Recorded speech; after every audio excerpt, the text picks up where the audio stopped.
जय हिंद, वंदे मातरम प्यारे साथियों। तो चलिए आज आपका बिहार पुलिस के लिए प्रैक्टिस सेट 19 चलेगा। तो सभी का इस चैनल पर स्वागत है। जल्दी जल्दी से सभी लोग लाइव में आ जाइए। सभी को गुड इवनिंग। और इससे पहले आपका 1 से लेकर 18 तक टोटल 18 प्रैक्टिस सेट हो चुका है। अगर आपने सभी वीडियो को नहीं देखा है तो लिंक आपको वीडियो के डिस्क्रिप्शन बॉक्स में मिल जाएगा और सभी सेशन के PDF जो है आपको टेलीग्राम चैनल पर डाल दिए गए, जाकर डाउनलोड कर सकते हैं। तो चलिए आज के सेशन को स्टार्ट करते हैं। तो आज के सेशन का सबसे पहला प्रश्न है, राष्ट्रीय खेल दिवस प्रतिवर्ष किस तिथि को मनाया जाता है? फटाफट से आंसर करते जाएंगे। और फ्रेंड्स याद रखना है, जो भी स्टूडेंट नए हैं उनको बता दें ये क्लास आपको हर रोज रात 8 बजे मिलते हैं, तो सभी को लाइव में आने हैं। तो राष्ट्रीय खेल दिवस प्रतिवर्ष किस तिथि को मनाया जाता है? तो यह प्रतिवर्ष 29 अगस्त को मनाया जाता है। ऑप्शन डी इस प्रश्न का बिल्कुल सही जवाब हो जाएगा। प्रत्येक स्टूडेंट को लाइव चैट में आंसर करते जाना है ताकि सभी का रिविजन प्रॉपर हो सके। नेक्स्ट है, डूबते हुए सूर्य का लाल दिखाई देना प्रकाश की किस घटना से संबंधित है? इंपॉर्टेंट प्रश्न, आंसर करेंगे। चलिए, एक पूछा जाता है डूबते हुए सूर्य और उगते हुए सूर्य। तो ध्यान दीजिएगा, डूबते हुए सूर्य और उगते हुए सूर्य का लाल दिखाई देना यह प्रकाश के प्रकीर्णन के कारण होता है, जो कि ऑप्शन में नहीं दिया गया है। जब PDF मिलेगा तो सही कर दिया जाएगा। चलिए ऑप्शन सी में कर दीजिए, प्रकीर्णन। याद रखना है, प्रकीर्णन हो जाएगा। चलिए आगे बढ़ते हैं। नेक्स्ट है, प्लाज्मा अनुसंधान संस्थान कहाँ स्थित है? मोस्ट इंपॉर्टेंट प्रश्न आपके एग्जाम के लिए। फटाफट से लाइव चैट में सभी लोग आंसर करेंगे। प्लाज्मा अनुसंधान संस्थान कहाँ स्थित है? इसका सही जवाब जो ही बच्चे ऑप्शन ए को दे रहे हैं बिल्कुल सही जवाब दे रहे हैं, गांधीनगर में स्थित है। याद रखना है, प्लाज्मा अनुसंधान संस्थान गांधीनगर में। नेक्स्ट है, उस्ताद बिंदु खान का संबंध किस वाद्य यंत्र से है? फटाफट से आंसर करते जाएंगे। चलिए, उस्ताद बिंदु खान का संबंध किस वाद्य यंत्र से है? इसका सही जवाब है जो ही बच्चे बी को दे रहे हैं बिल्कुल सही जवाब दे रहे हैं, सारंगी से। याद रखना है। और ये जो सितार है, याद रखना है, सितार का नाम याद रखना है, पंडित रविशंकर से संबंधित है। सरोद जो है ये अमजद अली खां बजाते थे, याद रखना है। और शहनाई जो है ये बिस्मिल्लाह खां बजाते थे। सभी को याद रखना इंपॉर्टेंट है। नेक्स्ट है, येलो बुक किस देश की सरकारी रिपोर्ट प्रकाशन का दस्तावेज है? सोच समझ का आंसर करना है।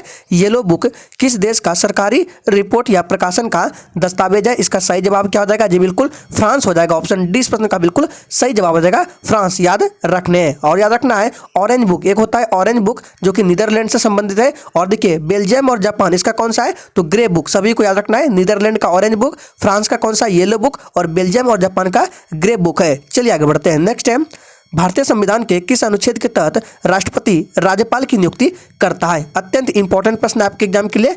चलिए आंसर करेंगे। चलिए, भारतीय संविधान के किस अनुच्छेद के तहत राष्ट्रपति राज्यपाल की नियुक्ति करता है? तो याद रखना है, अनुच्छेद 155। ऑप्शन 20 प्रश्न का बिल्कुल सही जवाब हो जाएगा, अनुच्छेद 155। नेक्स्ट है, भवाई किस राज्य का लोक नृत्य है? चलिए आंसर करेंगे। भवाई जो है ये किस राज्य का लोक नृत्य है? तो याद रखना है, भवाई ये राजस्थान का लोक नृत्य। ऑप्शन डी इस प्रश्न का बिल्कुल सही जवाब हो जाएगा। नेक्स्ट है, निम्नलिखित में से किसने गुरु ग्रंथ साहिब को सिख धर्म का पवित्र ग्रंथ और सिखों के गुरु का दर्जा घोषित किया? चलिए आंसर करेंगे फटाफट से। सोच समझ का आंसर करना है। निम्नलिखित में से किसने गुरु ग्रंथ साहिब को सिख धर्म का पवित्र ग्रंथ और सिखों के गुरु का दर्जा घोषित किया? तो गुरु गोविंद सिंह। याद रखना, ऑप्शन सी इस प्रश्न का बिल्कुल सही जवाब हो जाएगा, गुरु गोविंद सिंह। ये सिखों के 10वें गुरु थे, याद रखना है। और इन्होंने खालसा पंथ की भी स्थापना की थी। आप लोग कमेंट करके बताएंगे कि खालसा पंथ की स्थापना गुरु गोविंद सिंह ने कब की थी। देखते कितने बच्चे आंसर कर पाते हैं। नेक्स्ट है, भारतीय पुनर्जागरण आंदोलन के पिता कौन थे? फटाफट से आंसर करेंगे। चलिए, भारतीय पुनर्जागरण आंदोलन के पिता कौन थे?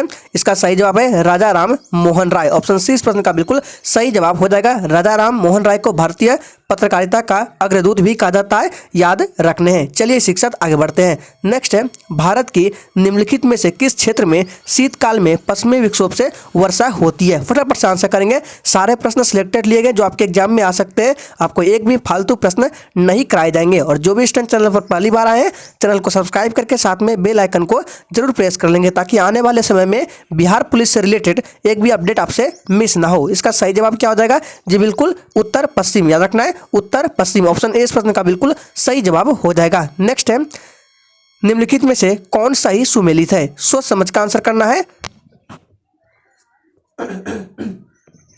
चलिए निम्नलिखित में से कौन सुमेलित है। देखिए सबसे पहले ऑप्शन ए में दिया है एस्किमो अमेजन बेसिन, जो कि ये बिल्कुल गलत है। इसका संबंध कहाँ से हो जाएगा, तो देखिए एस्किमो जो है ये ग्रीनलैंड और कनाडा का, याद रखना है।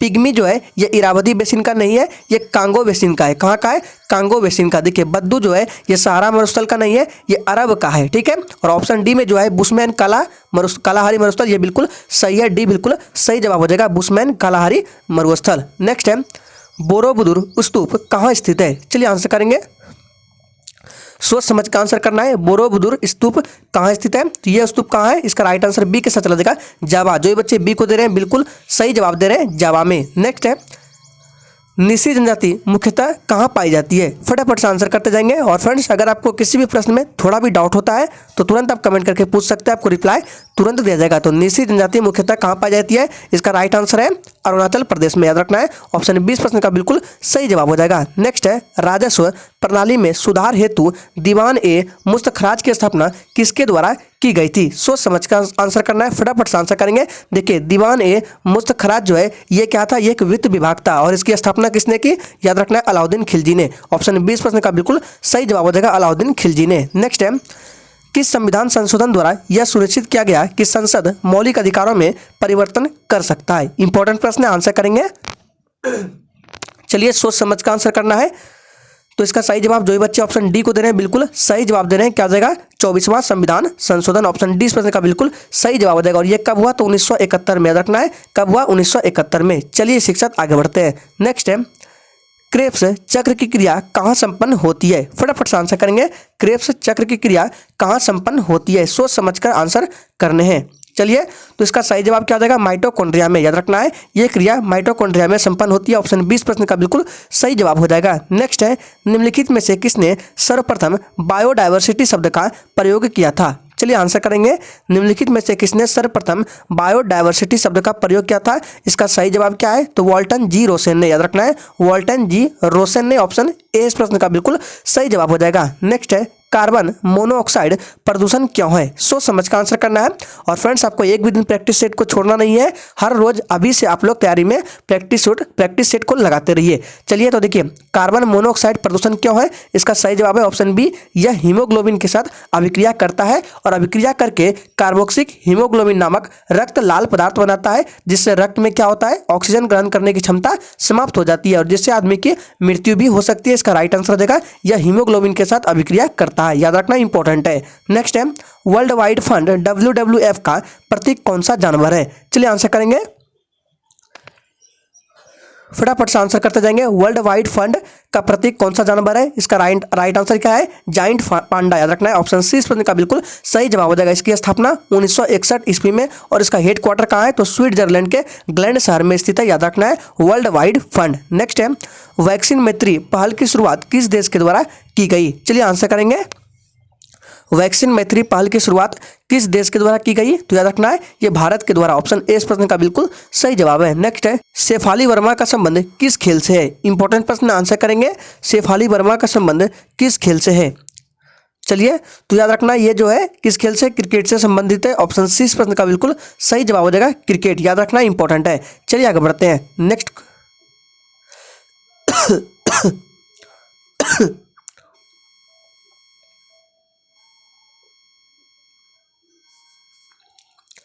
शेफाली वर्मा का संबंध किस खेल से है, फटाफट से आंसर करते जाएंगे। चलिए और फ्रेंड्स अगर आपको ये सेशन अच्छा लग रहा है तो सभी लोग फटाफट से सेशन को लाइक करेंगे। तो शेफाली वर्मा का संबंध क्रिकेट से है। ऑप्शन सी इस प्रश्न का बिल्कुल सही जवाब है। नेक्स्ट है बिहार के किस मुख्यमंत्री का कार्यकाल सबसे कम दिन का रहा है। इंपॉर्टेंट प्रश्न, आंसर करेंगे बिहार के किस मुख्यमंत्री का कार्यकाल सबसे कम दिन का रहा है। इसका सही जवाब है सतीश प्रसाद सिंह। ऑप्शन सी इस प्रश्न का बिल्कुल सही जवाब हो जाएगा, केवल 5 दिनों के लिए, याद रखना है। नेक्स्ट है मगध साम्राज्य के किस शासक को श्रेणी के नाम से जाना जाता है। बिंबिसार, नागदशक, अजातशत्रु या बिंदुसार को। फटाफट से आंसर करेंगे, मगध साम्राज्य के किस शासक को श्रेणी के नाम से जाना जाता है। इसका सही जवाब क्या है, तो इसका राइट आंसर है बिंबिसार को। ऑप्शन ए इस प्रश्न का बिल्कुल सही जवाब हो जाएगा। नेक्स्ट है दाब के बढ़ने से ध्वनि की चाल क्या होती है। चलिए आंसर करेंगे, फटाफट से आंसर करेंगे, दाब के बढ़ने से ध्वनि की चाल। चलिए तो याद रखना है दाब जब बढ़ता है तो ध्वनि की चाल में कोई परिवर्तन नहीं होता है और परिवर्तित रहती है। ऑप्शन डी इस प्रश्न का बिल्कुल सही जवाब हो जाएगा, दाब से इस पर कोई फर्क नहीं पड़ता है। नेक्स्ट है फिलोक्विनोन किस विटामिन का रासायनिक नाम है? चलिए आंसर करेंगे, फिलोक्विनोन किस विटामिन का रासायनिक नाम है? तो याद रखना ये जो फिलोक्विनोन है ये विटामिन के का रासायनिक नाम है। ऑप्शन ए इस प्रश्न का बिल्कुल सही जवाब हो जाएगा। याद रखना इंपॉर्टेंट है। और विटामिन ए का रासायनिक नाम क्या है? तो याद रखना रेटिनॉल है। विटामिन बी का रासायनिक नाम क्या है? तो याद रखना थायमिन है। और विटामिन B12 का रासायनिक नाम क्या है? तो साइनोकोबालामिन। याद रखना है विटामिन B12 पूछा जाता है अक्सर एग्जाम में, साइनोकोबालामिन। और इसमें जो है कोबाल्ट धातु पाई जाती है। आपसे क्वेश्चन ऐसे पूछेगा कि किस विटामिन में कोबाल्ट धातु होती है? तो विटामिन B12 में, जिसका रासायनिक नाम साइनोकोबालामिन है। याद रखना इंपॉर्टेंट है। नेक्स्ट है इंदिरा गांधी स्वर्ण कप किस खेल से संबंधित है? इंपॉर्टेंट प्रश्न, आंसर करेंगे। इंदिरा गांधी स्वर्ण कप किस खेल से संबंधित है? चलिए तो याद रखना है ये जो संबंधित है हॉकी से। याद रखना है ऑप्शन ए इस प्रश्न का बिल्कुल सही जवाब हो जाएगा, हॉकी से। नेक्स्ट है किस पुस्तक को बंगाली देशभक्ति की बाइबिल माना जाता है? चलिए आंसर करेंगे, सोच समझ कर आंसर करना है। किस पुस्तक को बंगाली देशभक्ति की बाइबिल माना जाता है? इसका सही जवाब है आनंद मठ। ऑप्शन 20 प्रश्न का बिल्कुल सही जवाब हो जाएगा आनंद मठ। चलिए शिक्षक आगे बढ़ते हैं। नेक्स्ट है APEC की स्थापना कब हुई? फटाफट से आंसर करेंगे, एपेक की स्थापना कब हुई? चलिए तो बात करते हैं एपेक की। तो एपेक के हेडक्वार्टर कहाँ है? तो ये सिंगापुर में। याद रखना है। और इसकी स्थापना कब? तो इसका राइट आंसर ऑप्शन सी के साथ चला जाएगा। कब? 1989 ईस्वी में। याद रखना है ऑप्शन सी इस प्रश्न का बिल्कुल सही जवाब हो जाएगा। नेक्स्ट है तातीपाका तेल शोधनशाला कहाँ स्थित है? चलिए आंसर करेंगे, तातीपाका तेल शोधनशाला कहाँ स्थित है? तो इसका सही जवाब जो ये बच्चे ऑप्शन सी को दे रहे हैं बिल्कुल सही जवाब दे रहे हैं, आंध्र प्रदेश में स्थित है। याद रखना है। एक प्रश्न यहाँ से बनता है तेल शोधनशाला से। अगर आपसे पूछे कि भारत में प्रथम तेल शोधक कारखाना कहाँ स्थापित किया गया? तो असम के डिगबोई में। यह अक्सर एग्जाम में पूछा जाता है। ये भारत का प्रथम तेल शोधक कारखाना है असम के डिगबोई शहर में, जो कि 1901 में। याद रखना है जो कि 1901 में स्थापित किया गया। इंपॉर्टेंट प्रश्न याद रखना है। नेक्स्ट है पेट अथवा शरीर के आंतरिक अंगों के अधिवेशन के लिए प्रयुक्त तकनीकी एंडोस्कोपी आधारित है? किस घटना पर आधारित है? आंसर करने हैं। चलिए एंडोस्कोपी किस घटना पर आधारित है?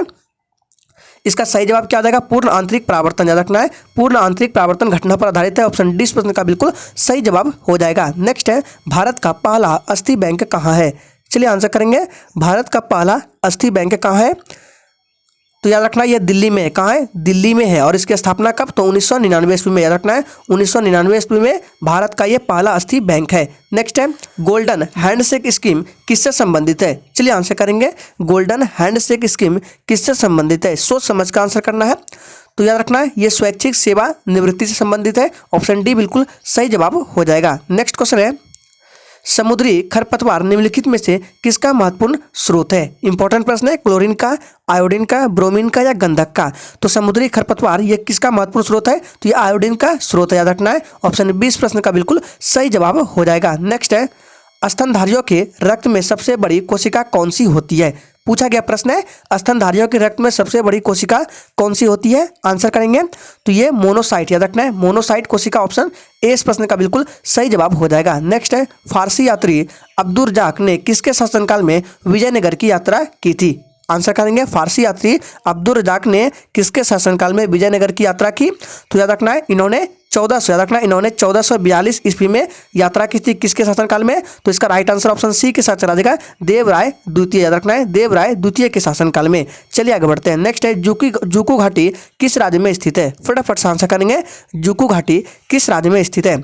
तो ये देखिए ये जुकू घाटी जो है ये नागालैंड और मणिपुर की सीमा पर है। देखिए ऑप्शन में क्या मिल रहा है? तो नागालैंड मिल रहा है। इसका सी बिल्कुल सही जवाब हो जाएगा, जुकू घाटी नागालैंड और मणिपुर की सीमा पर है। नेक्स्ट है डीएनए खाली स्थान नहीं रखता है। चलिए आंसर करेंगे डीएनए क्या नहीं रखता है? सोच समझ कर आंसर करना है।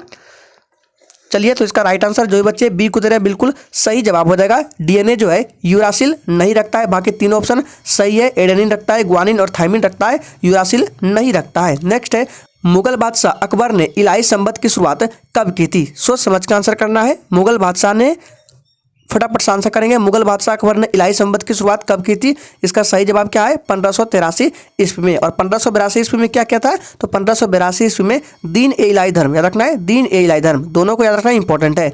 नेक्स्ट है रिचर्ड स्ट्रेची की अध्यक्षता में अकाल आयोग की स्थापना की गई। फटाफट से आंसर करेंगे किसके द्वारा? रिचर्ड स्ट्रेची की अध्यक्षता में अकाल योजना की स्थापना की गई। किसके द्वारा? इसका सही जवाब क्या है? जी बिल्कुल लॉर्ड याद रखना है लीटन द्वारा। ऑप्शन 20 प्रश्न का बिल्कुल सही जवाब हो जाएगा। और इन्होंने ही वर्नाक्यूलर प्रेस एक्ट को लागू किया। इंपॉर्टेंट प्रश्न याद रखना है। नेक्स्ट है, सामान्यतः उपसर्ग की स्थिति कब होती है? फटाफट से आंसर करेंगे। अक्सर इस प्रश्न में बच्चे कंफ्यूज होते हैं। देखिए, एक होता है उपसर्ग, एक होता है अपसर्ग, दोनों को बता देते हैं।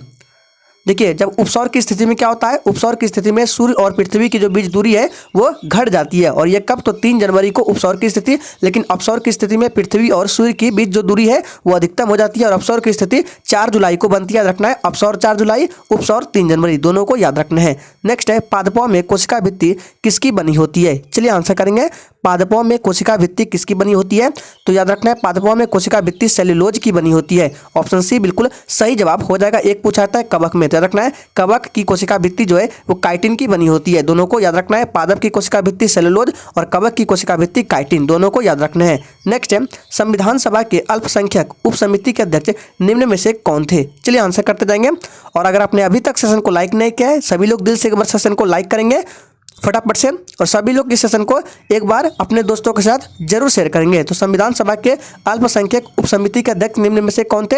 एच.सी. मुखर्जी, याद रखना है। ऑप्शन डी बिल्कुल सही जवाब हो जाएगा, एच.सी. मुखर्जी। चलिए इसी के साथ आगे बढ़ते हैं। नेक्स्ट है, निम्नलिखित में से किसे हरा कशिश के नाम से जाना जाता है? चलिए आंसर करेंगे।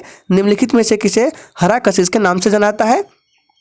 इसका सही जवाब है FeSO4 × 7H2O को हरा कशिश के नाम से जाना जाता है। देखिए, ऑप्शन बी में जो है इन्हें किसी सफ़ेद कशिश के नाम से जाना जाता है। ZnSO4 × 7H2O को क्या सफ़ेद कशिश के नाम से जाना जाता है। और ऑप्शन सी में जो है CuSO4 × 5H2O इन्हें नीला कशिश रखना है, इसे नीला कशिश के नाम से जाना जाता है। और ऑप्शन डी में जो है Al2O3 × 2H2O ये बॉक्साइट का सूत्र है, याद रखना है, बॉक्साइट का रासायनिक सूत्र है। नेक्स्ट है, बांस नृत्य किस राज्य का प्रसिद्ध लोक नृत्य है? चलिए आंसर करेंगे। चलिए, बांस नृत्य किस राज्य का लोक प्रसिद्ध नृत्य है? तो ये मिजोरम। ऑप्शन सी इस प्रश्न का बिल्कुल सही जवाब हो जाएगा, मिजोरम। चलिए आगे बढ़ते हैं। नेक्स्ट है, किस संविधान संशोधन द्वारा सिक्किम को पूर्ण राज्य का दर्जा प्रदान किया गया? फटाफट से आंसर करेंगे। और याद रखना, ये जो सिक्किम है ये भारत का 22वां राज्य है गठित होने वाला। और ये किस संविधान संशोधन द्वारा सिक्किम को पूर्ण राज्य का दर्जा प्रदान हुआ? तो 36वां, याद रखना है। ऑप्शन सी बिल्कुल सही जवाब है, 36वां संशोधन कब हुआ है? इसका आंसर आपको कमेंट बॉक्स में करने हैं। चलिए बता देते हैं, 36वां संविधान संशोधन 1975, याद रखना है, 1975 में हुआ है। और सिक्किम जो है ये 22वां राज्य है। चलिए आगे बढ़ते हैं। नेक्स्ट है, सीजर्स कप किस खेल से संबंधित है? चलिए आंसर करेंगे। देखिए, एक है आपका सीजर्स कप, एक है मड्रिका कप। सभी को बताते हैं जो कि पूछा जाता है, सीजर्स कप, मड्रिका कप, रोवर्स कप और संतोष ट्रॉफी, ये सभी जो है फुटबॉल से संबंधित है, याद रखना है। ऑप्शन डी इस प्रश्न का बिल्कुल सही जवाब हो जाएगा, फुटबॉल से। चलिए आगे बढ़ते हैं। नेक्स्ट है, प्रसिद्ध पुस्तक फाउंडेशन ऑफ इंडियन कल्चर का लेखक कौन है? चलिए आंसर करेंगे। देखिए, पुस्तक का नाम क्या है? Foundation of Indian culture. का लेखक पूछा रहा है कौन है? तो श्री अरविंदो, याद रखना है। ऑप्शन बी बिल्कुल सही जवाब हो जाएगा, श्री अरविंदो। चलिए आगे बढ़ते हैं। नेक्स्ट है, किस अनुच्छेद के आधार पर राज्यपाल राष्ट्रपति के पास किसी साधारण विधेयक को भेज सकता है? इंपॉर्टेंट प्रश्न है, क्वेश्चंस को सही से पढ़िए। देखिए क्या बोला है, किस आर्टिकल के आधार पर राज्यपाल जो है राष्ट्रपति के पास किसी साधारण विधेयक को भेज सकता है? तो इसका सही जवाब है आर्टिकल 200 के तहत, याद रखना है। सी बिल्कुल सही जवाब हो जाएगा, आर्टिकल 200। इंपॉर्टेंट प्रश्न है, याद रखने हैं। नेक्स्ट है, किस अभिलेख से यह ज्ञात होता है कि स्कंदगुप्त ने हुनों को पराजित किया था? इंपॉर्टेंट प्रश्न, आंसर करेंगे। किस अभिलेख से यह ज्ञात होता है कि स्कंदगुप्त ने हुनों को पराजित किया था? तो कौन सा अभिलेख है? भीतरी स्तंभ, याद रखना है। ऑप्शन ए इस प्रश्न का बिल्कुल सही जवाब देगा। भीतरी स्तंभ कहाँ है? यूपी के गाजीपुर में है, याद रखना है, इंपॉर्टेंट है। नेक्स्ट है, और आज के सेशन का आखिरी प्रश्न है, खेल के उद्योग का दर्जा देने वाला देश का पहला राज्य कौन बन गया है? फटाफट से आंसर करेंगे। खेल को उद्योग का दर्जा देने वाला पहला राज्य कौन है? ये कौन सा राज्य है? मिजोरम है, याद रखना है, इंपॉर्टेंट प्रश्न है, मिजोरम है। ऑप्शन ए इस प्रश्न का बिल्कुल सही जवाब हो जाएगा। तो आज के सेशन में ये 50 अति महत्वपूर्ण प्रश्नों को रखा गया था। तो आज के लिए इतना ही। चलिए कल फिर मिलते हैं रात 8 बजे नेक्स्ट क्लास के साथ। तब तक के लिए जय हिंद।